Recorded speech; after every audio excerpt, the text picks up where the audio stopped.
So just as a recap, I haven't seen the rest of the show. I've only seen up to the sixth episode, and I have not read anything about the show online in terms of how the season was received by the public and by the critics.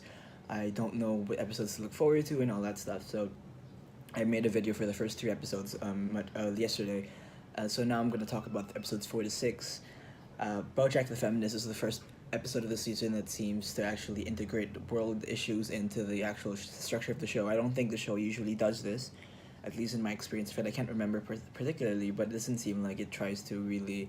It seems to really exist apart from the rest of the world in terms of its, you know, in terms of the themes that it tackles. But this is one where it seems to really get into the idea of uh, the Me Too movement and the ways in which people have utilized the Me Too movement either to get interest into their own personalities, whether they want to get the kind of the battles between people trying to use the Me Too as a platform in order to get spotlight and all that stuff, and the role that women and men have both have had in the movement. It's a bit of a it's a bit of a it's very different from the rest of the episodes I've seen so far, in terms of how it integrates that kind of World Day thing into the show. Personally, I the thing about this is, while I may be criticizing the show in different kind of aspects, needless to say, it's extremely funny.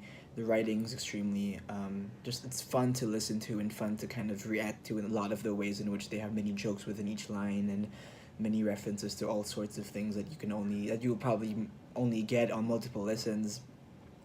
For this episode, it seems to be pushing the plot along as you would expect. You have again, BoJack Horseman has had this kind of new show, and on the show, it's called Filbert on whattimeisthere.com, and they are trying to find new stars perhaps to kind of get into the show. So they hire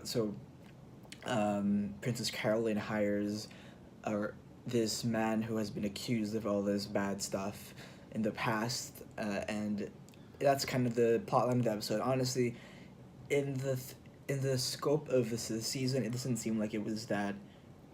How do I say it? This doesn't seem that substantive. Perhaps it seems like more of a filler episode, which is okay. Filler episodes are fine as long as they're fun and they move the things along. Uh, Amelia Earhart's story is a character focused episode on Princess Carolyn, and again, like might have mentioned in the last episode, I find that at this stage of the show, I am more invested in the minor characters as opposed to the major ones.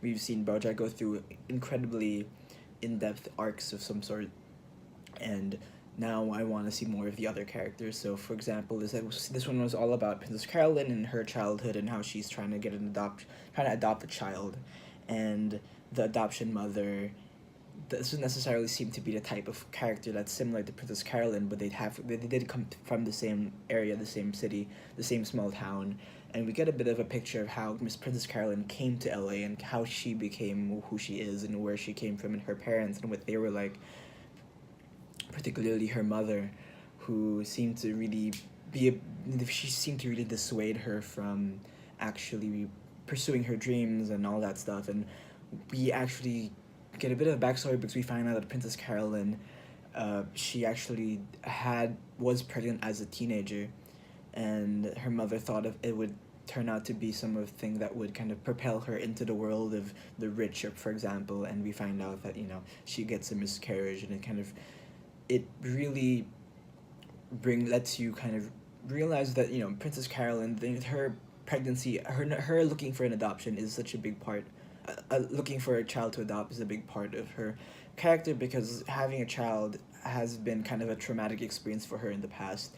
So this is an incredible episode in the season, I think, because we're able to just learn more about a character we feel like we've gotten to know over the past 4 seasons to some degree. So I was a big fan of the episode, and Amelia Earhart was the reason why it's called Amelia Earhart is because Amelia Earhart was someone she would watch on television. There's a tape of her, this woman who was able to fly across the sea, and despite everyone kind of dissuading her and saying that she couldn't do it, she was able to do it, and it was an amazing kind of story for her, and to kind of inspire her to be a better person, or to reach her highest kind of potential. Episode 6 is the most experimental episode of the season so far. It's called Free Churro, and I'm kind of mixed on the episode personally, and I don't know. I feel like it's possible that, because I haven't read anything online, I feel like it's possible that this is one of the best episodes of the season, one of the most acclaimed ones. I think it seems to have that kind of energy to it because of the experimental structure of it. I feel like it's possible that someone will go into it and feel like because it's experimental in some way, it would be it must be a great episode. For me personally, without being kind of brought into the greater conversation of sorts, I did enjoy the episode. It's very funny. It's one long monologue by Bojack, and it's really it's completely a Will Arnett episode. We get his father and talking to him when he was younger, and then we lead into him being in the funeral parlor. There's a twist at the end of the episode, but the entire episode is him giving a monologue at his mother's funeral, at his mother's wake. Or at least that's what he thinks he's doing, and that's kind of a spoiler. But I mean, the episode itself, I enjoy the monologue aspects of it. I enjoy that they experimented with it, but I feel like there's something to be said about telling and not showing, and I don't want to kind of go into the same adages of how storytelling should be more show not tell, but a lot of it felt like Bojack telling us exactly what to feel, how to feel, and it seemed very much like it seemed like an assault on the senses in terms of what I'm supposed to be feeling in the moment. And while it was kind of an interesting thing to not show the mother and her death, it's I wish that I had more time to think. It didn't seem like I had time to think. It was more of like, I'm telling you how you should be feeling on this moment, and I just wish I had more time to kind of process things. And I like more visual experimentation as opposed to just, this kind of experimentation, I guess. That's why one of my favorite episodes was that episode with the silent underwater episode that was I think it was in the fourth season. Was it the fourth season? Might have been the third season, actually, because the fourth season was about his mother.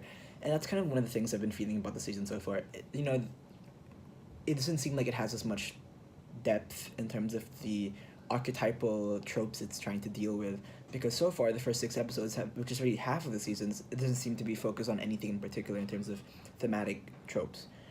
All we have so far for me, I think, is like, well, it seems like Bojack is in a show of a character similar to him, and he doesn't want to be associated with that character, and everyone's still kind of dealing with their demons. But again, the most fascinating thing I find so far is Princess Carolyn's story, and the rest I don't feel that invested in. I felt like Todd, and I like to see where Todd's going, but Todd didn't really, only had like 1 or 2 episodes that were really kind of talking about his story.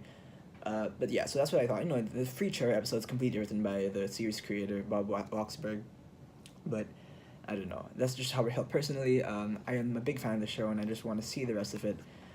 But it doesn't seem to have the same archetypal thrust that, for example, season 4 had, because it was all about his family and about dealing with your inner kind of childhood traumas and trying to make sense of it. This doesn't seem to have that kind of thrust. It just seems like, I don't know. I don't want to give too, I don't want to kind of put too many kind of negative preconceptions about the season in my mind, but I am enjoying the season. It's very funny, and I love watching every episode, and I love all the jokes, and I'm excited to see the rest of it. I hope it kind of goes into a turn that I don't necessarily expect, and like I said before, I don't necessarily want experimentality in plot. I want more of it in character development, and I don't necessarily know, because this episode seems like a one-off where it doesn't seem to be connected with anything else from the season, especially in terms of how it ended. It doesn't seem to really let you know that it will its effects will kind of move into the next few episodes. I don't see that happening with this episode. Seems like a bit of a one-off, but that it could have actually come out maybe as an intermediary between seasons 4 and 5, as like to hype people up for the new season. That's what I feel from so far, because we don't really see anything from the episode that kind of relates to the last 5. But anyway, that's what I thought so far, and I'm enjoying the show, so we'll see how it goes.